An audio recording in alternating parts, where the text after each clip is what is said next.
Howdy, folks, and welcome to True. Let me take it back a second. Howdy, folks, and welcome to Too True Thursday, the day of the week where we discuss an inconvenient truth. And today's Too True Thursday is that I am coming of age in the century of America's humiliation. Hit the credits, hit the title theme. Presenting your host, Cuddy Five.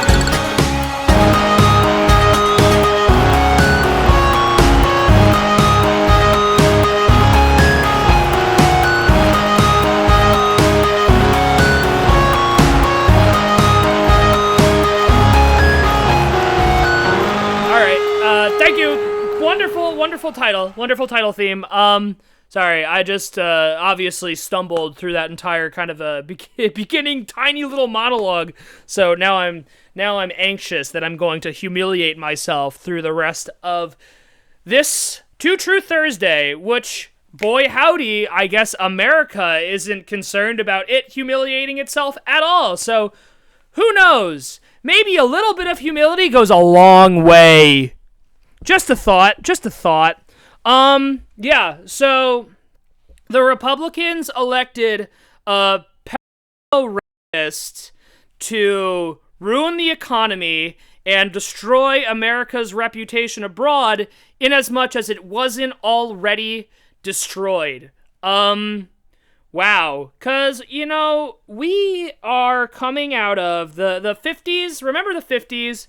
And all these people that talk about the 50s like it was the golden age of America, while also, not comprehending that this was a direct result of all of the, social, legislative kind of support that we were offering the entire community at that point, right?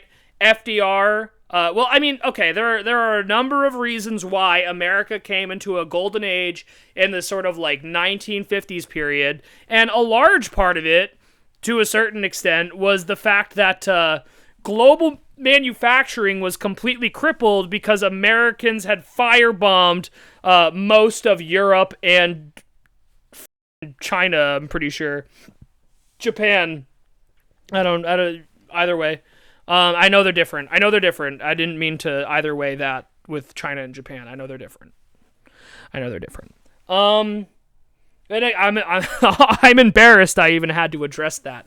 But that's the thing, I'm capable of experiencing embarrassment, right? Because unlike some of the Republicans I know, when the Dow Jones hits $50,000, I'm still embarrassed that the president is a pedophile, okay? The truth here is that a lot of the bulk of, I don't know about the bulk of, I think a lot of Americans are very embarrassed to call this country their home right now, right?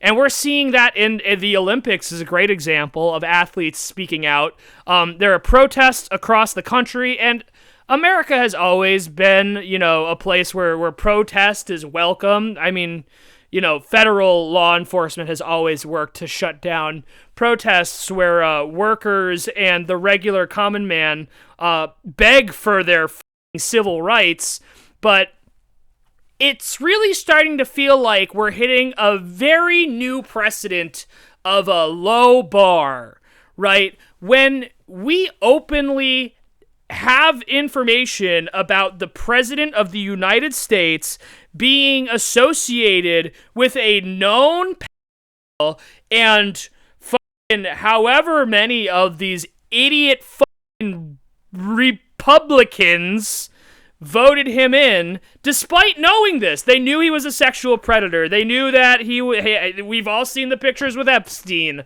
And obviously they know that he's a big racist fire-burning, breathing piece of human garbage who is doing the best that he can to continue to repeal environmental protections, repeal the rights of workers. This whole entire party is trying to repeal the right. Well, actually, both sides of the political aisle are going to start attempting to repeal the rights of free speech on the internet. Look into Section 230. Look into some of the stuff going on with Section 230. I've been watching Taylor Lorenz has a very fantastic series of videos going right now that's all about Section 230, and it's very important that everybody understand what's happening here. Because that's the other thing, despite obviously, the Republicans being so far gone in the sense of literally willing to elect a panel to what? Hypothetically to help the economy, but he's been terrible for the economy. Our economy is being run into the ground. We don't have enough jobs. Inflation's not handled. The Dow Jones is at 50K. Okay, I know this is kind of still. I know I'm crashing out. Here, but I need everybody to understand there are a plethora of examples of this American state, the American culture, the American country, the USA is, in fact, entering a period of totally embarrassing itself on the world stage. And you know what? It really sucks to come of age in, because this is and this is what's crazy, is that my parents aren't going to understand the way that I feel as a 26-year-old person living through this period of time. And my parents are very sympathetic people. My parents are both long-time registered Democrats.